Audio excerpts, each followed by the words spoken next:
Caras de la cultura televisión digital. Lo mejor del quehacer cultural.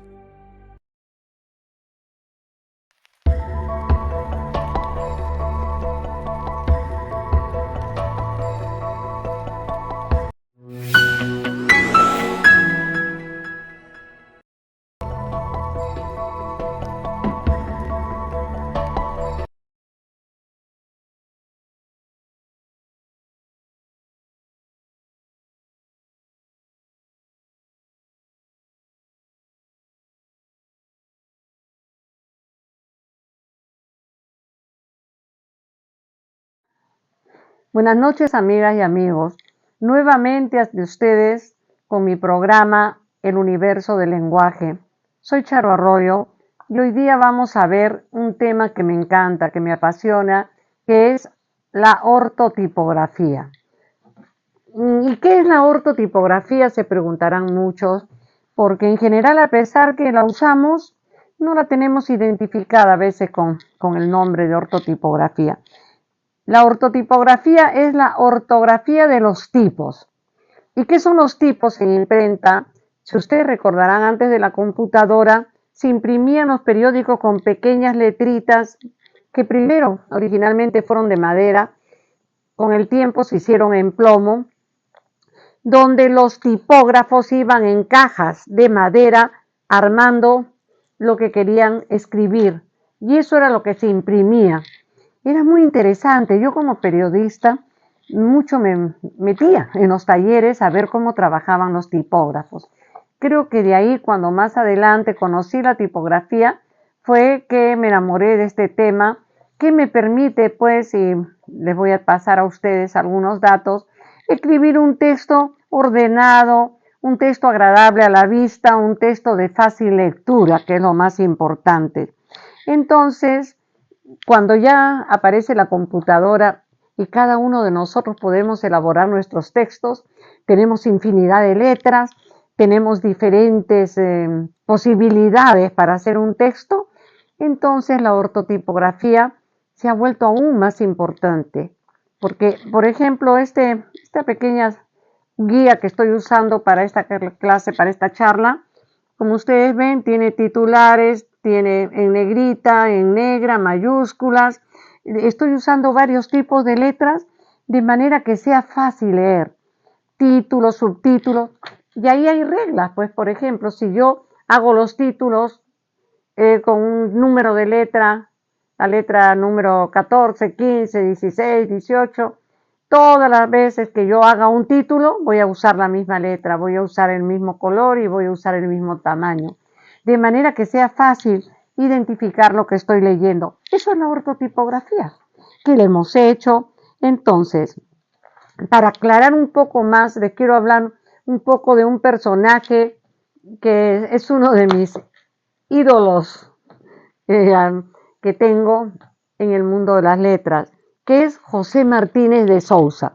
José Martínez de Sousa ha sido el primero que se ocupó de la ortotipografía, cosa que no hizo la academia. La academia recién en 1910, al sacar la ortografía de la lengua española, recién en ese momento es que habla de ortotipografía dentro de la ortografía. Pero antes de eso, el primero que se refirió al tema fue con este hermoso libro, José Martínez de Sousa. Este libro, por ejemplo, me lo tuvieron que traer de España, me lo tuvieron que mandar por correo y me costó más el porte que el libro realmente, porque acá en Lima no había. Posteriormente recibí de regalo de todos los correctores. En el Congreso del 2011 recibimos estos manuales, un manual que dice manuales tipográficos para compositores, correctores e impresores. ¿Y qué son compositores? Que suenan con música.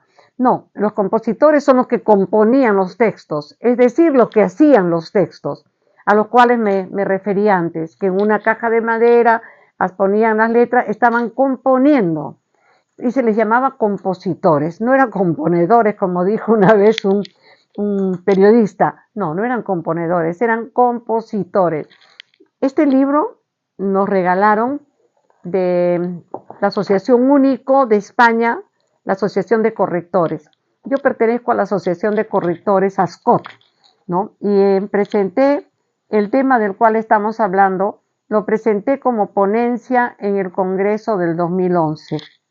Entonces, vamos a ver qué es lo que dice pues José Martínez de Sousa, el especialista, sobre qué es la ortotipografía.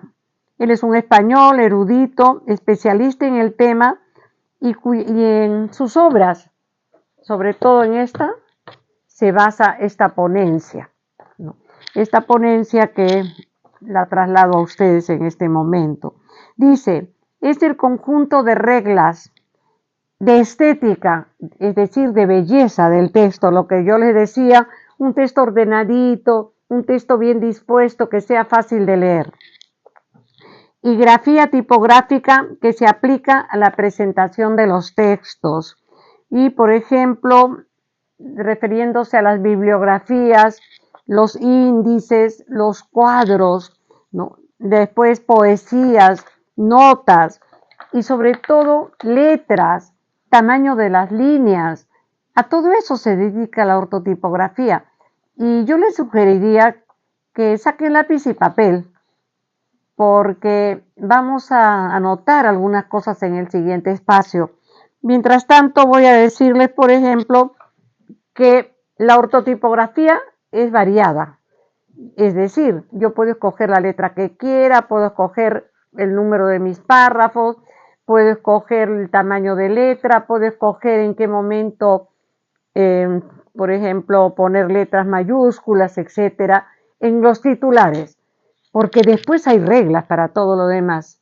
O sea, la ortotipografía tiene reglas, a pesar de lo elástica que es, tiene reglas. La ortografía es más estricta.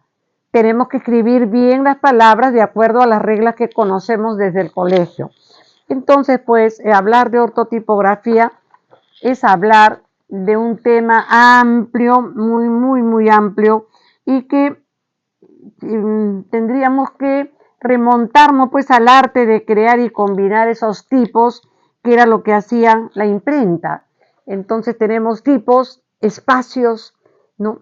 Tamaños, todo eso lo ve la ortotipografía, y nosotros cuando estudiamos esta combinación de ortografía y tipografía, vamos a poder elaborar textos que a primera vista tengan belleza y que dé pues un aspecto de orden, de ganas de leer. Yo no sé si a ustedes les pasa que cuando yo veo un libro con el margen muy estrecho no me provoca leerlo. O cuando veo un libro desordenado, a veces he comprado o me han regalado una separata de algún lugar mal hecha, una separata sin buenos titulares, una separata que era de algún curso, de alguien que había ido a un curso y me regalaba su separata después, o me sacaba una copia de su separata, y yo pensaba, ¿qué gana va a dar de leer esta separata? ¿No? Si está toda desordenada, atiborrada, entonces la ortotipografía se va a preocupar de que eso no suceda. Y hay diferencias entre la ortografía técnica, la ortografía científica y la ortotipografía. ¿Qué es la ortografía técnica? Es la ortografía técnica, es la ortografía que tenemos cuando nos tratamos de las letras, la escritura de los símbolos, la confección de bibliografía. Todo eso es ortografía técnica y tenemos que aplicar las reglas de ortografía. También tenemos que una de las cosas básicas de la ortotipografía referente a todo tipo de textos es la elección de títulos. Entonces, en este libro que les he enseñado de Martínez de Sousa, hay una serie pues de consejos y de recomendaciones para poder escribir bien, que algunos vamos a ver acá. Por ejemplo, a veces hay errores ortotipográficos, ¿no? Si yo le pongo cursiva a una palabra es por algo. Entonces, estoy escribiendo un texto donde hay palabras en otro idioma, van en cursiva, pero de repente se me ocurre poner cursiva porque alguien habló dentro del texto. entonces va a haber una confusión. Yo no puedo usar cursiva para dos cosas diferentes. Tengo que usar la cursiva, en ese caso, para palabras en otro idioma. Y si quiero referirme a alguna frase o algún chiste o algún comentario dentro del texto que merezca ser destacado, voy a tener que usar de repente comillas o de repente mantenerlo aparte, de manera que no se confunda. Cuando yo pongo un tipo de letra, este tipo de letra me va a determinar todo el estilo que voy a darle a mi texto. Y yo creo que eso es lo que importante, porque el texto permanece. Yo me acuerdo que mi abuelita decía, papelitos hablan. Y ella tenía muchas recomendaciones. Decía también, cuando escribas una carta, fíjate bien lo que dices, porque la carta no se borra, la carta queda.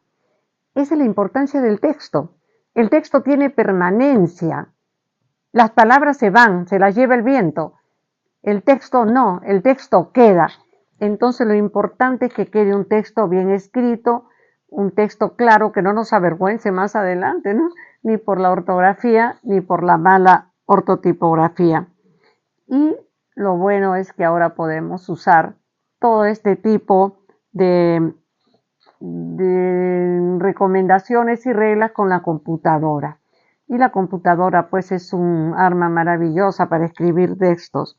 Entonces, una de las cuestiones simpáticas que pude yo acá anotar es que quienes se encargaron de fijar las reglas de la tipografía y de la ortografía fueron los tipógrafos humanistas. Es curioso, los tipógrafos humanistas fueron los que se encargaron de hacer las reglas para la tipografía y para la ortotipografía, ¿no? Por ejemplo, uno muy importante fue Aldo Manuzio. ¿Y saben en qué año? 1449 hasta el 1515. Estamos hablando pues de 1449, antes del descubrimiento de América. Porque más bien en 1492, que fue el descubrimiento de América, aparece la primera gramática de la lengua española por el también humanista Antonio de Nebrija. Y yo tengo, y fíjense que no lo saqué ahora, tengo el facsímil de la primera gramática. Entonces, pues son datos muy interesantes y, les repito, saquen lápiz y papel, porque voy a dar algunos datos interesantes de anotar. Gracias.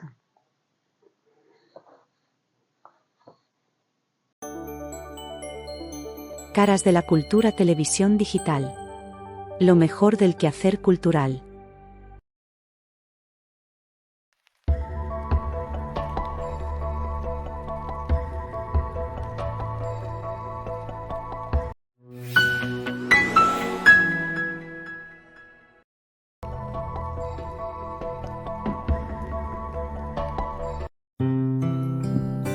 Amigas y amigos, les invito a ver todas las noches a las 7 mi programa El Universo del Lenguaje, y solo por Caras de la Cultura Televisión Digital.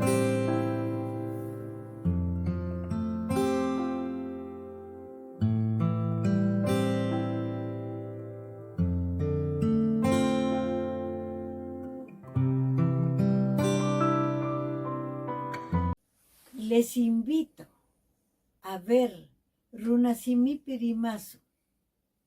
Hablemos en quechua todos los días a partir de las 5 de la tarde, solo por Caras de la Cultura Televisión Digital.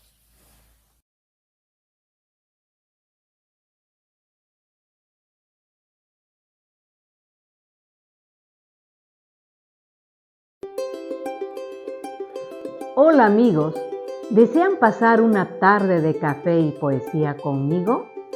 Los invito a ver el programa Aromas de Café y Poesía de 4 a 5 de la tarde, todos los días, que se transmite solo en Caras de la Cultura Televisión Digital.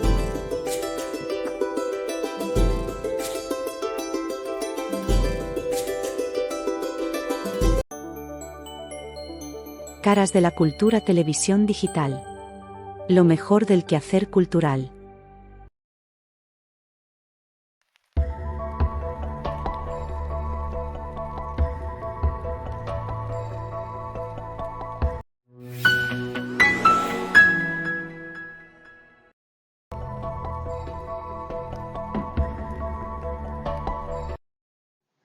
Nuevamente con ustedes, seguimos hablando de esa labor que tuvieron pues los tipógrafos humanistas.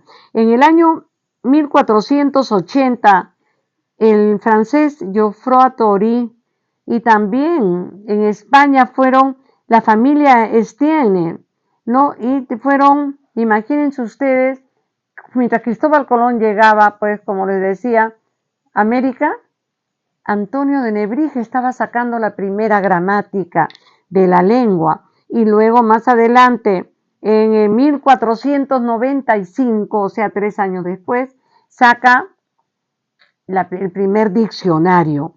Entonces, pues, de acá surge la idea de los códigos tipográficos. ¿Y qué son los códigos tipográficos? Los que tienen las normas. Los códigos tipográficos recogen todas las normas para realizar un impreso. Entre estas normas sobresalen las referentes a las grafías tipográficas. Tienen también normas para la composición de textos, tienen normas para los folios, para las cronologías, etcétera. Una serie de normas que todavía se emplean en imprentas. Por ejemplo, yo conseguí hace poco, me regalaron este librito de una imprenta antigua de fotocomposición, ¿no? Este librito lo usaban los componedores, los compositores, como se debe decir, ¿no? Que acá en Perú muchas veces he escuchado decir componedores, pero es compositores, ¿no? Entonces, esos códigos tipográficos se emplean, pues, sobre todo en las editoriales, para que salgan siempre con un estilo, con su estilo, pues.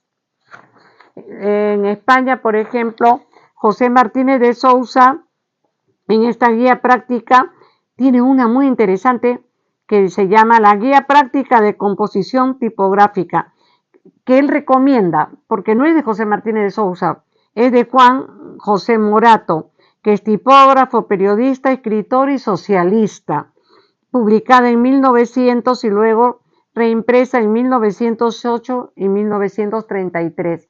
Recomienda pues José Martínez de Sousa esta obra maestra, que es para componer los textos.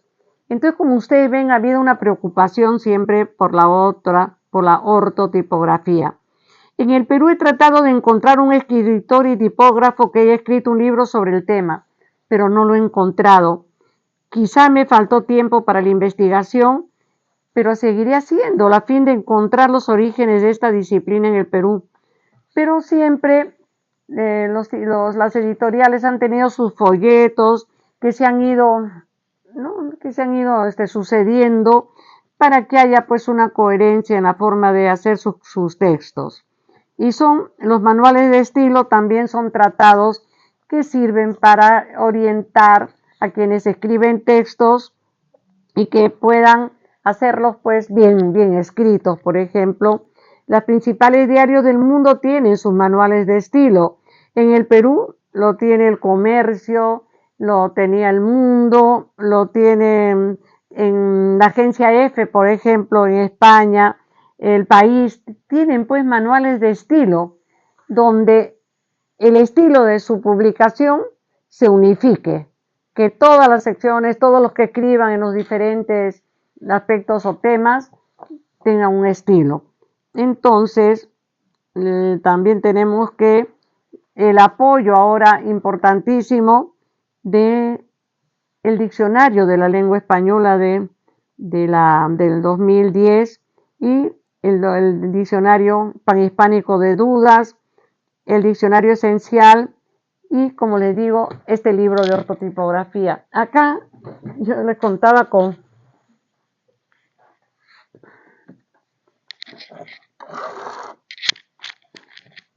tenemos el diccionario de la lengua española en 2 tomos, este es uno de los tomos, pero también yo pude conseguir un pequeño diccionario de la lengua española que Se los voy a mostrar porque de repente ustedes lo puedan conseguir en el Perú. Y es un pequeño diccionario mucho más económico y fácil de llevar y traer, y que es el diccionario básico de la lengua española. Este recoge los más importantes datos. Claro, no es comparable a nuestro diccionario completo, ¿no? Pero sí puede servir de auxiliar y es más fácil de llevar, y además, en todo caso, puede ser más económico. Además que es importantísimo que todos, en todas partes, todas las personas, todos nos dediquemos nomás al mundo de la letra, o nos dediquemos a otras actividades académicas o actividades de oficina, tengamos el diccionario de la lengua. Entonces, vamos a hablar de algunas de las principales reglas. Y acá es donde yo les pediría pues que tuvieran un lapicito y un papel. En primer lugar, los signos. El primero de los signos tipográficos es la letra. Y también tenemos las cifras. Y vamos a ir mirando, por ejemplo, las cifras. ¿Qué son las cifras? Son los números. Todos conocemos las cifras, 1, 2, 3, 4, 5, 6. El tamaño de cuando escribimos cifras, hay dos formas. La primera forma son las cifras normales, que son todas del mismo tamaño, ¿no es cierto? Del 1 al 0 son del mismo tamaño. Pero también tenemos las cifras que se llaman las cifras elsevirianas, que son de estilo antiguo. ¿Y cuáles son? Cuando sale el 1 de un tamaño, el 2 de otro tamaño, el 3, y sirve para adornar textos, o también sirve para identificar capítulos, porque son de diferente tamaño. Entonces, esas son antiguas, pero se usan en textos no matemáticos. En los textos matemáticos, lógicamente, usamos las cifras que se llaman capitales, porque son todas del mismo tamaño y nos sirven para hacer las 4 operaciones, etc. Tenemos los signos monetarios. Los signos monetarios, que son los nombres de las monedas nacionales. Por ejemplo, nosotros tenemos el sol, pero el sol, ¿cómo se llama internacionalmente? PEN, P-E-N. Eso es parte de la ortotipografía. El nombre de las letras, el nombre con letras de los signos monetarios. Por ejemplo, en Argentina el peso, todos sabemos, ARS es su signo monetario. Y cuando estamos en un aeropuerto, cuando viajamos, en los documentos que tienen que ver con cifras oficiales, vamos a encontrar que no se dice el sol, sino el PEN, ¿no? El PEN es la moneda peruana, que es el sol, pero internacionalmente se le conoce como el PEN. Entonces, estos signos monetarios que están basados en la norma ISO 3166, ¿no? Y que pueden encontrarlo ustedes en internet para que tengan una noción clara de lo que son los signos monetarios internacionalmente conocidos. También tenemos los signos matemáticos, y acá nuevamente volvemos a la cantidad de signos que tenemos. Por ejemplo, la barra, que muchas veces le dicen a la barra, le dicen slash, que es la barra, ¿no? Sirve para indicar en los símbolos del Sistema Internacional de Unidades. Por ejemplo, 8 kilómetros barra H, 8 kilómetros por hora. También nos sirve para dividir a veces 350 entre 20 y igual. Entonces la barra tiene varios usos, ¿no? O también sirve para separar los versos de un poema cuando los quiero escribir seguidos. Los poemas se escriben, ¿no es cierto?, en columna, pero si los quiero escribir seguidos, cada verso, es decir, cada línea, la separo con una barra, con un espacio antes y un espacio después. Por ejemplo, ¿no? Di acá un pequeño poemita de nuestro amado Juan Gonzalo Rose. Primera canción. No he inventado ninguna melodía, barra. Los que amaron dirán, barra.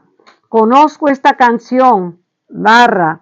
Y me había olvidado de lo hermosa que era, barra, y habrá de parecerles, barra, la primera canción con que soñaron.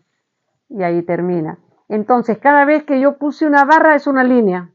Ya sé que tengo que pasar a la línea siguiente. Para separar poemas, cuando queremos escribirlos así seguidos, es muy útil la barra. Seguramente ustedes conocerán otras formas de usarlos. Luego tenemos el signo más. El signo más que indica una suma. Ya eso lo conocemos todos. El signo menos. Los dos puntos que indican división, por ejemplo, ¿no? Los signos matemáticos son, pues, importantísimos para la vida diaria. Cada vez que yo tengo que hacer una suma, si quiero indicar, no la suma, tendré que poner el signo más, ¿no? Y etcétera. Entonces también tenemos que estos signos matemáticos, acá yo conseguí una cosa muy simpática, ojalá que lo haya puesto, una cosa muy simpática conseguí, aquí está, en un periódico antiguo, ¿no? En un periódico antiguo del año, ¿dónde está? 2014. Bueno, ya es antiguo, 2014, ¿no? Este acá es un artículo de Thomas Unger, que con mi pasión lo recorté y lo guardé. Por ejemplo, dice, pues signos matemáticos. Este es un artículo muy interesante de Thomas Unger. Él dice, pues, por ejemplo, ¿no?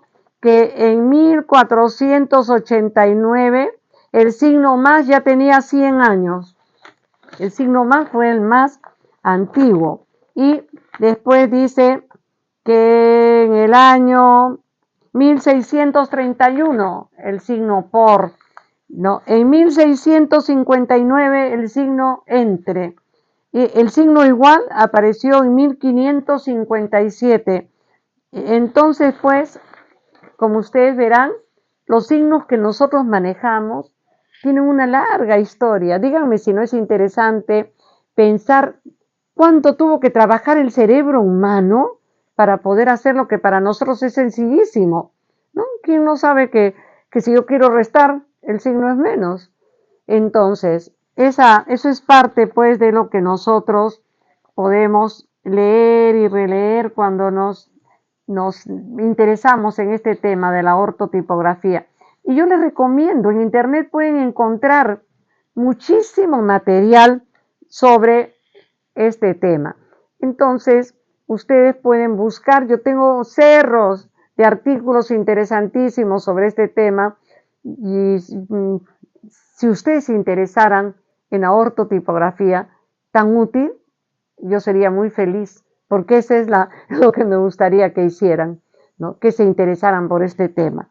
Entonces, más adelante vamos a mirar que las líneas, cuando hacemos un texto, siempre nos vamos a fijar cómo deben ser las líneas. ¿Y por qué? Porque para que un texto sea bonito, no puedo escribir pues todo parejo, parejo, parejo, parejo. Vamos a darnos un descansito, les doy a ustedes un descansito, ya tienen lápiz y papel para apuntar las líneas. Caras de la cultura televisión digital. Lo mejor del quehacer cultural.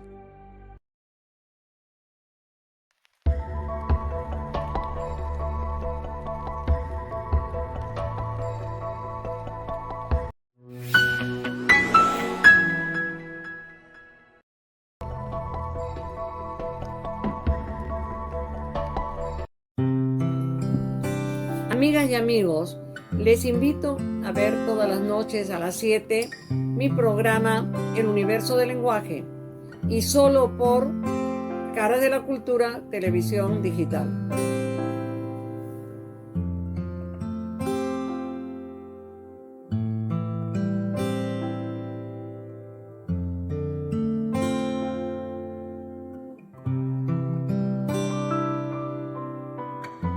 Hola amigos, los saluda Trinidad de Galindo Cáceres para invitarlos a ver el programa Voces por la Infancia que se transmite en horario estelar de 8 a 9 de la noche todos los días de lunes a domingo solo por Caras de la Cultura Televisión Digital.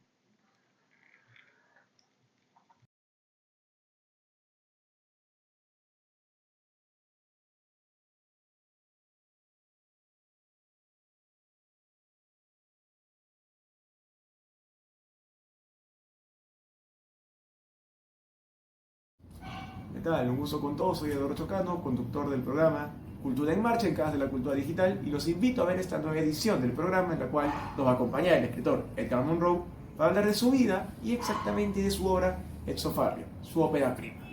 Veamos que sea de su agrado de lunes a domingo, de 11 a 12 del día. Un gusto con todos.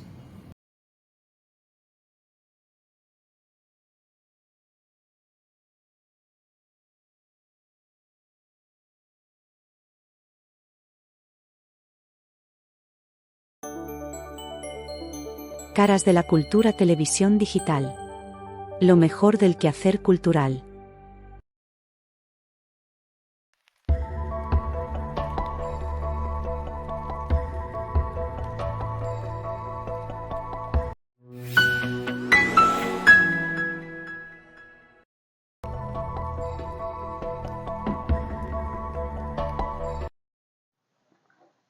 Nuevamente con ustedes, espero que ya tengan lápiz y papel. Me quiero hablar de las líneas. Todo texto está formado por líneas, es decir, sucesiones de letras y espacios debidamente ordenados para formar palabras, oraciones y párrafos.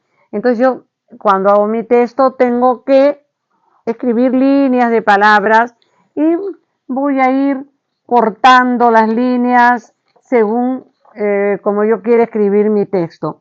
Entonces acá hay unas cosas muy importantes. Aunque el número de letras que forman una línea es más o menos igual a la anterior o a la posterior, no sucede lo mismo con el número de palabras. Casi siempre son del mismo tamaño, cierto número de letras. Pero el número de letras no es el número de palabras, son dos cosas diferentes. Para calcular una línea se tienen que contar golpes. Por ejemplo, cuando escribíamos con máquina de escribir, yo me acuerdo que eran 60 golpes. Era una línea, ¿no? Nosotros los correctores contamos, ¿cómo es el conteo? 1500 palabras es una página, por ejemplo, ¿no? No contamos tanto las líneas, sino las páginas, los correctores. Entonces, tenemos pues que estas líneas son de diferentes tipos. Casi todas tienen el mismo tamaño, pero a veces algunas comienzan más adentro, ¿no? Que le llamamos que están sangradas, tienen una sangría. Sangría se llama el espacio que se deja, ¿no? Que se deja antes de comenzar la línea. Entonces, hay que tener mucho cuidado porque esa sangría, ¿qué cosa va a producir? ¿No? Va a producir que voy a arrimar mi texto y voy a tener que terminar casi del mismo tamaño de la sangría. Nunca va a poder ser este final más corto que la sangría. Es interesante, yo me fijo en mi sangría y me tengo que fijar cómo termino mi texto, porque el texto tiene una regla para terminar. Yo no puedo terminar pues un texto cuando yo quiero evitar cortar las palabras al final de las líneas, no justifico.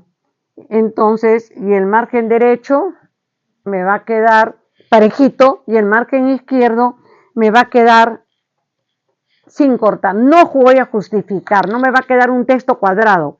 Me va a quedar el izquierdo derechito y el derecho según el tamaño de las líneas.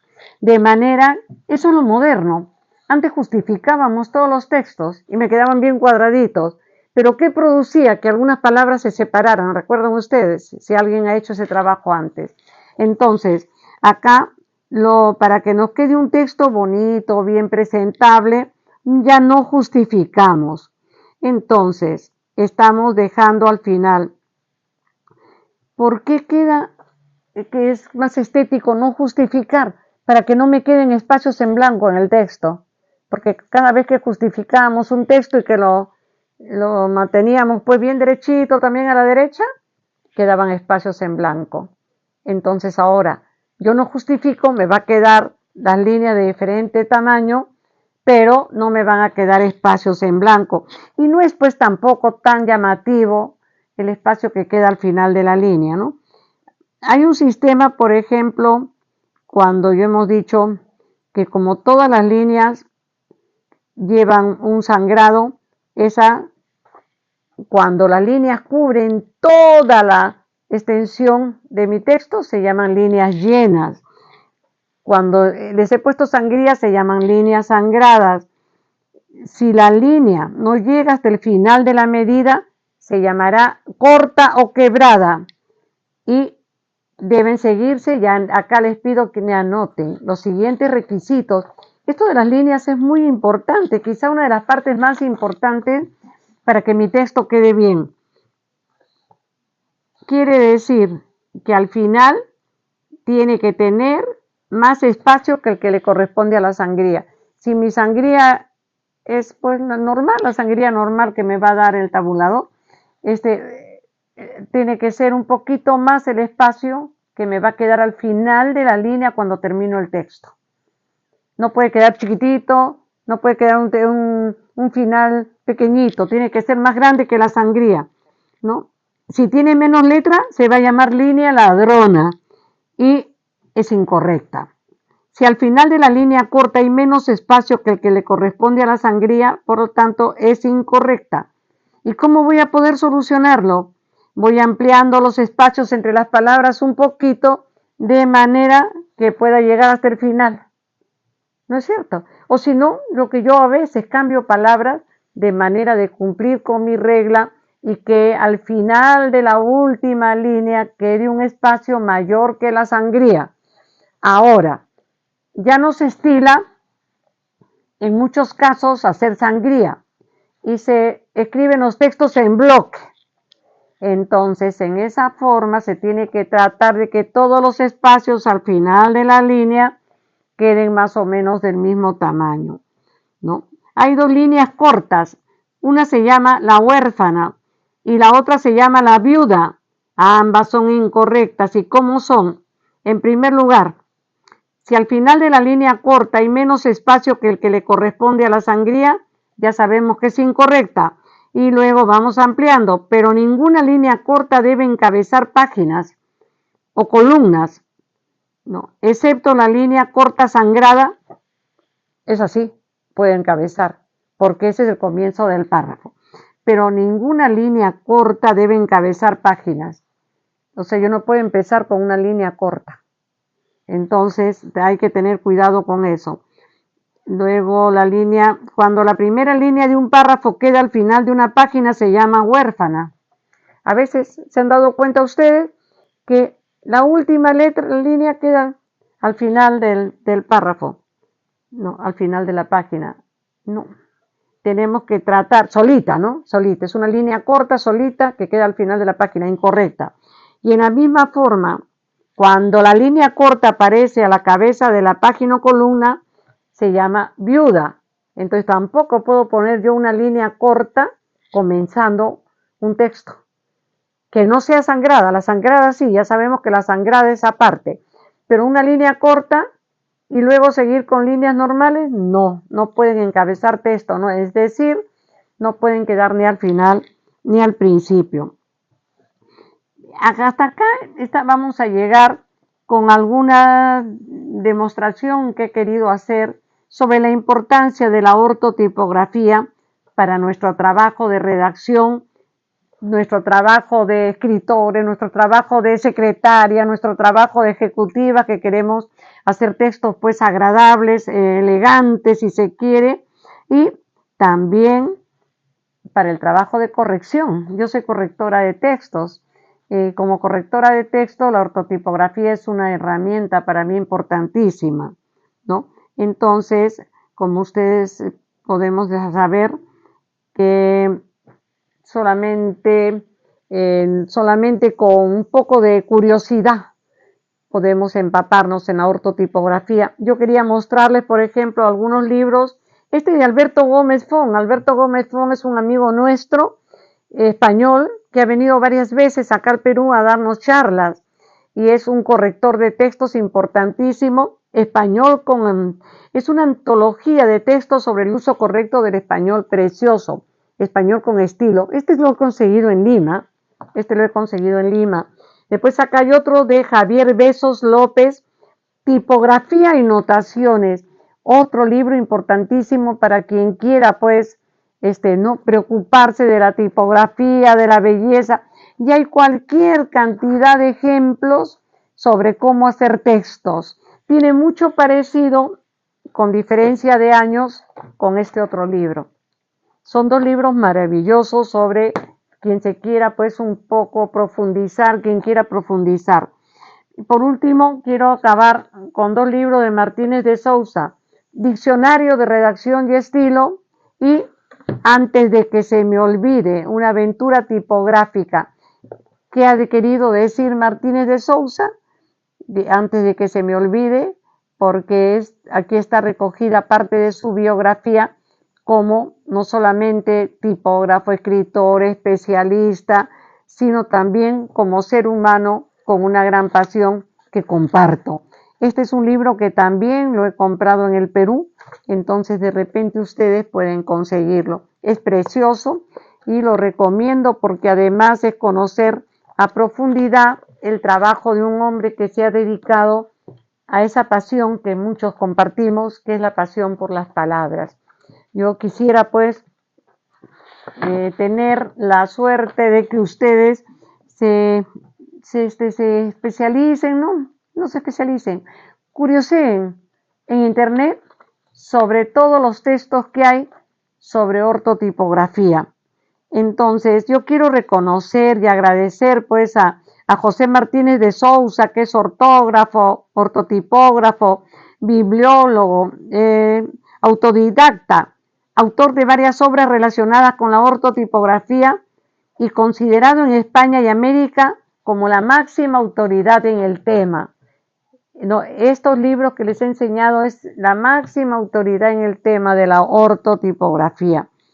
Y son muy reconocidos sus diccionarios, que ya les mostré, Diccionario de la Lengua Española y Diccionario de Ortografía. Entonces, están actualizados en el libro que yo tengo, ¿no? Los dos están actualizados en este libro que es el libro aquí está la ortografía de la lengua, otro libro básico, el diccionario, y acá hay una belleza también, yo adoro estos libros. Manual de estilo de la lengua española, la muestra de estilo de nuestro José Martínez de Sousa. Yo tengo varios héroes, de repente coincidimos. Uno es Aristóteles, soy aristotélica. Otro es Cicerón, me encanta. De ahí paso por la historia corriendo y llego a Martínez de Sousa. Y no quiero hablar de mis ídolos de la literatura porque tendría que extenderme, ¿no? Muchísimo. Puedo decir algunas palabras sobre la literatura latinoamericana que me encanta. Y puedo decirles que el mundo de las palabras encierra mucha belleza y encierra además una cuestión filosófica importante, ¿no? Las palabras somos nosotros.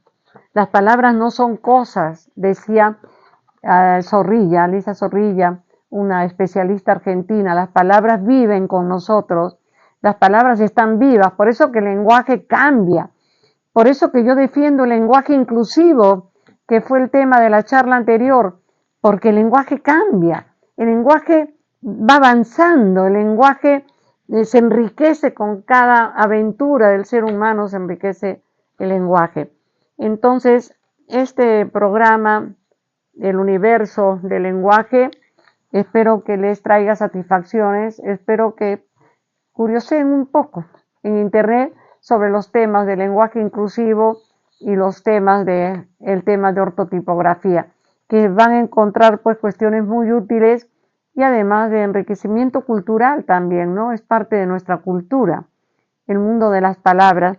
Entonces, ahí les he dado algunas ideas de libros. He podido llegar a ustedes a través pues, de esta maravilla también que es la televisión, ¿no? Y que se puede llegar pues a cada uno de ustedes donde estén, y espero que puedan, si quieren comunicarse conmigo por el Facebook, lo hagan. Yo soy Charo Arroyo, mi perfil estoy con pelo negro, con mis nietos. Hay otra Charo Arroyo, por eso les digo cómo es mi perfil. Y me pueden hacer las preguntas que quieran y yo encantada las voy a responder. Entonces, ahí búsquenme en Facebook y van a ver una foto donde estoy muy feliz con mi pelo negro, rodeada de mis 3 nietos.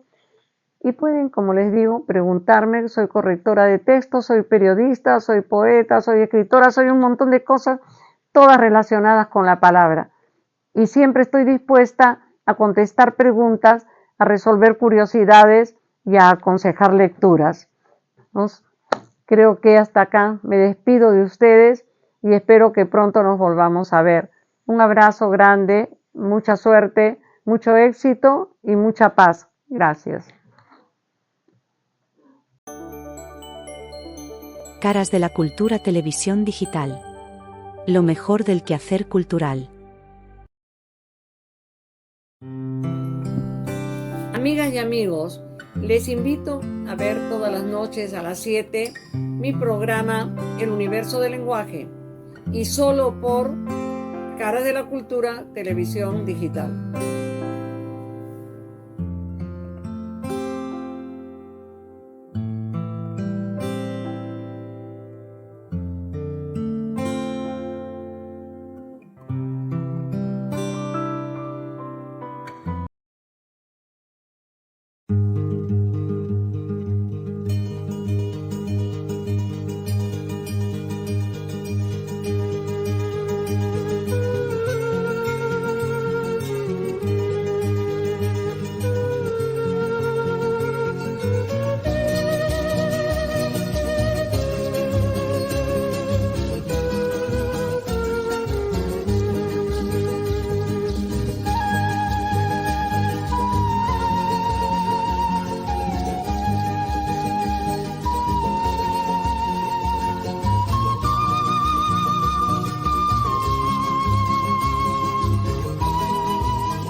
Mírame si no me muero, quiero encontrarte en mis sueños, en un beso de flor y viento. Quiero encontrarte en mis sueños, en un beso de flor y viento. Vuelve, vida mía.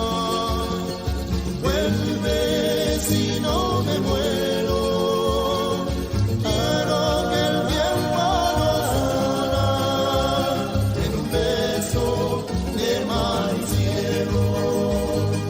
Quiero que el tiempo nos una en un beso de mar y cielo.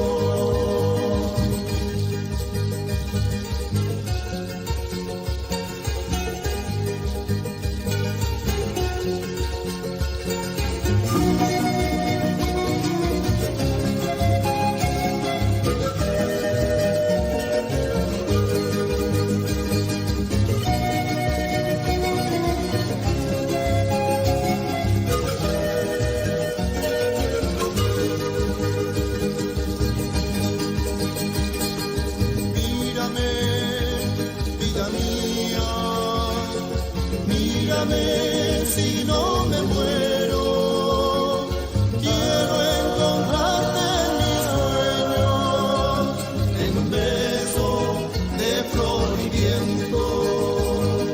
Quiero encontrarte en mis sueños, en un beso de flor y viento. Vuelve, vida mía, vuelve si no me muero, quiero que el tiempo nos una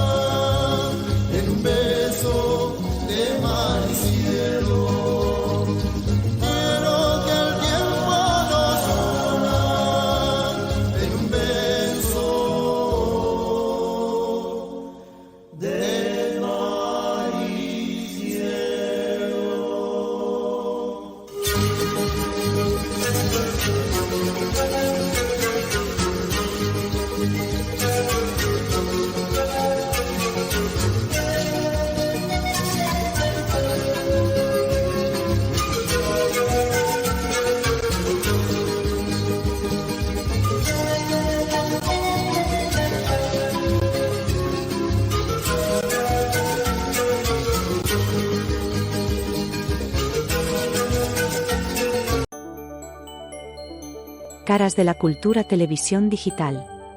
Lo mejor del quehacer cultural.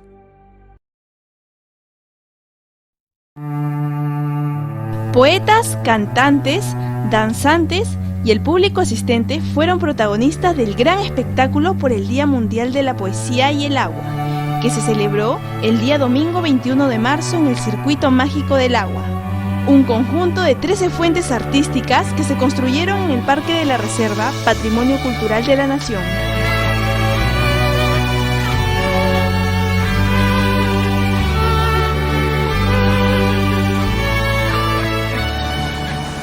Palay ko kaya sumataw yarinay pa alin pa kanamba.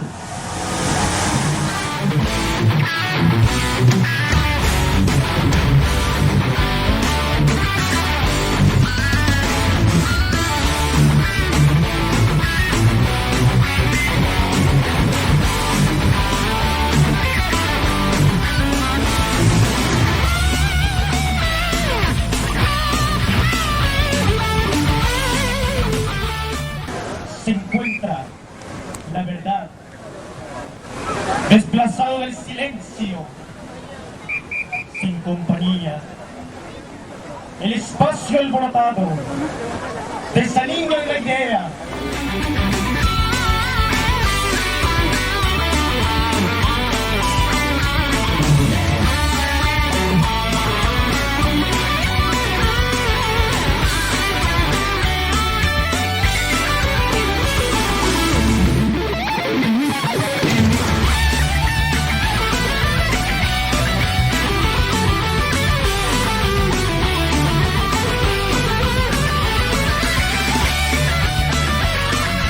El Día Mundial de la Poesía es tributo a la palabra poética, que fue propuesto en el año 2001 por la UNESCO y se celebra cada 21 de marzo, con el propósito de consagrar la palabra esencial y la reflexión sobre nuestro tiempo.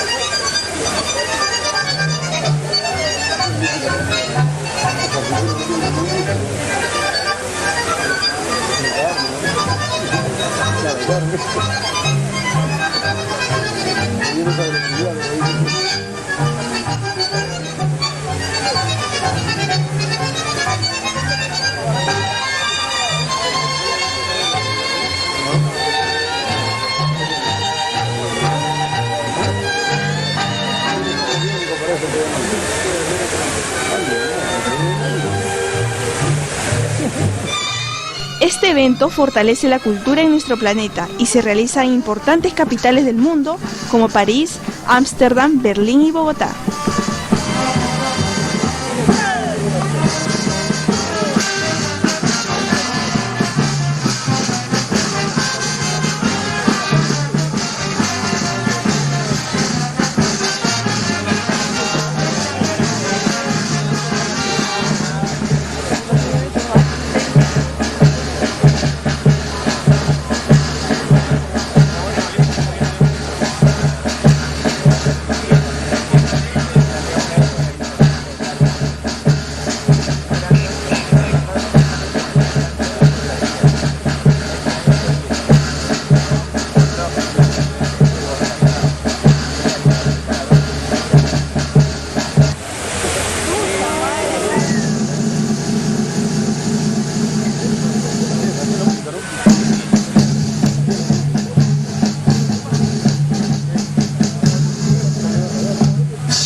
En Europa es llamado Primavera de los Poetas y en Colombia la común presencia de los poetas, por ser instituido por la fundación que lleva el mismo nombre, la cual trabaja desde hace 2 décadas en la promoción del universo poético Hispanoamérica.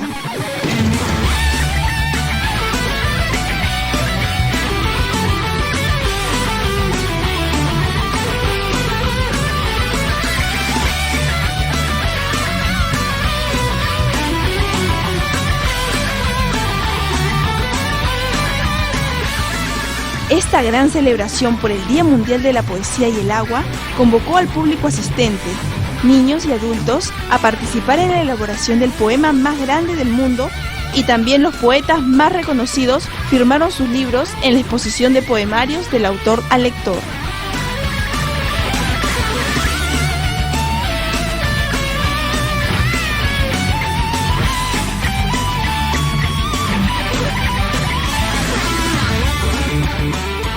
Hubieron más de 120 poetas inscritos, entre ellos se encuentran José Ayala, Winston Orrillo, Rosina Valcárcel. Además, una veintena de números musicales tomaron parte del grandioso espectáculo que se extendió hasta las 11 de la noche aproximadamente.